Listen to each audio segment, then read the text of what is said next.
Without further ado, I'd like to first invite Mr. C Yee from Hongkong Electric. Now, I'm not going to go into their biography. You can look at their background from our website so that I can spare more time for them to talk to you. Every panel members will have 10 minutes to share their insights, and then we will reconvene and have a panel discussion. Okay, TC. Okay, good afternoon, everybody. It's very good because in the afternoon we have very heated debate, right? So probably few of us would have fell asleep. Yeah, there are lots of discussions and views about probably coming back to Hong Kong about developing renewable energy in Hong Kong. I only have a few slides and hope to share with you some of the actual situation. Here it is. So may I say that this is, I'm sorry to borrow the term inconvenient truth about the RE development here in Hong Kong. So basically, in the past 10 or 15 years or so, the Hong Kong government has actually devoted their effort, probably together with the support from some external consultants, about the potential of developing renewable energy in Hong Kong. Of course, there have been great changes in the past 10 or 15 years in both technology and global developments outside Hong Kong. But there are really some very fundamental changes. Unlike other cities or countries, I think the biggest challenge here is always land and space. I think in particular, for the recent few years, Hong Kong people probably switched too much attention into getting an apartment or flat. So you could see every day, almost every day, most of the newspapers are talking how the government could get more land for building more public housing or affordable houses for younger generation. Hopefully, they could silence some of their, I don't want to use the word violent, but not too rational action against anti-social issues. But anyway, that's the fact, and it's really a big political issue for the government. So finding the land probably is the first challenge and hurdle. And then, yes, some of the speakers mentioned that Hong Kong actually receive a lot of sunshine every year. I don't know how true this is, but to a certain extent, maybe true. But unfortunately, also a lot of expatriates complaining that we have always some foggy or misty days, and even though we have sunshine, but actually the usual input for our solar panel actually are not as much as predict. So here are just some of the issues I quote from the government report, which I would probably leave you to have a look later.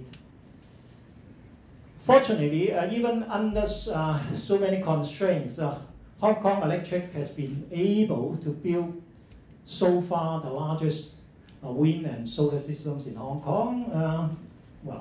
Actually, that's not something as a Hong Kong citizen should be proud of, because so far we have only one very lonely wind turbine standing on Harbour Island, and even occasionally people make joke that, most of the time it just stand there. You're really at the mercy of the God whether there was sufficient wind to drive it. And then, that was back in 2006. A few years later, we built the first batch of 500 kilowatt film PV system, just making use of Lama Power Station building roof. I think that's the quickest way, because basically we don't need to go through all the very complicated land acquisition or land application, and building structure reinforcement, etc., etc. Actually, that's exactly what other building owners face, even if they consider their buildings have such a luxury to build on some rooftop solar system. So, and then with the success of the first batch, and we complete the second batch. Probably I will share with you later about what's the difference. And together, now we have over 8,300 pieces of these thin film PV panels installed on most part of our power station building roof and any open space available to us. And together with the wind turbine, each year we could have roughly about 2 million units of clean energy.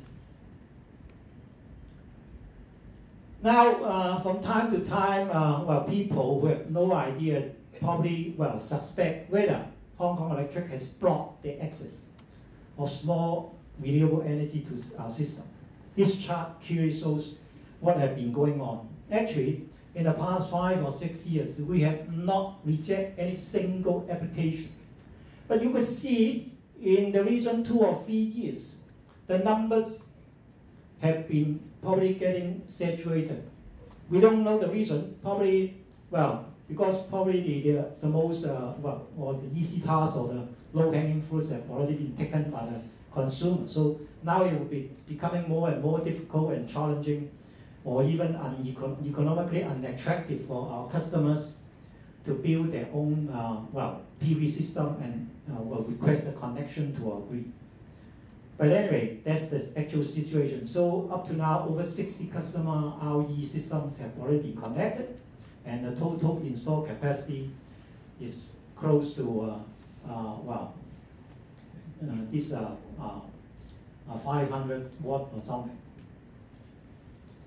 Well, other than accepting our customer RE connection, actually we have sponsored quite a number of school projects. Quite a number of them are actually making use of a solar panel for probably their school minor facilities, and there are over 26,000 watt have been installed so far with over 100 schools. I think one of the most interesting story to share with you is that few years ago, we have sponsored some of the fishing boats to install PV panels on their, whether it's the fishing vessels or mariculture rafts. So over 500 fishing vessels or rafts have enjoyed such a sponsorship. I think the beauty is, because normally when the fishing boat go out, if they are probably waiting for the fishes to come, normally they still need to run their diesel engine, even though very, very low output, to drive the navigation radar or maybe 1 or 2 small lamps on board. But with our solar and battery storage system, they could actually save running the engine even for small output. So here is a very simple comparison from a utility scale and a customer self-installation. Well, we agree, in the recent years, especially just 3 or 4 years, there have been dramatic drop in the solar panel cost. But here in Hong Kong, the solar panel cost is only part of the story. Actually, quite a large chunk of the cost have to cover other overheads, statutory applications, especially getting the qualified construction contractor to help you. And that has all offset any benefit in cost advantage due to the drop in the panel cost. If you have interest, I could share with you the exact story. But anyway, actually on the reverse, the total installation cost here in Hong Kong is probably rising. Not due to the panel cost, but due to other overheads and installations or construction. Just the conclusions, we have already carried out an offshore wind farm data measurement for over 2 years now. The data collected is very encouraging. So it's now, just see what the government would like us to do and also what the public would want Hong Kong to do going forward. Of course, other than our offshore wind farm, which we target to be about 100 megawatt scale, we are expecting more government initiatives, as Christine mentioned earlier, waste to energy, and landfill gas capture, etc., etc. So with that, thank you for your attention.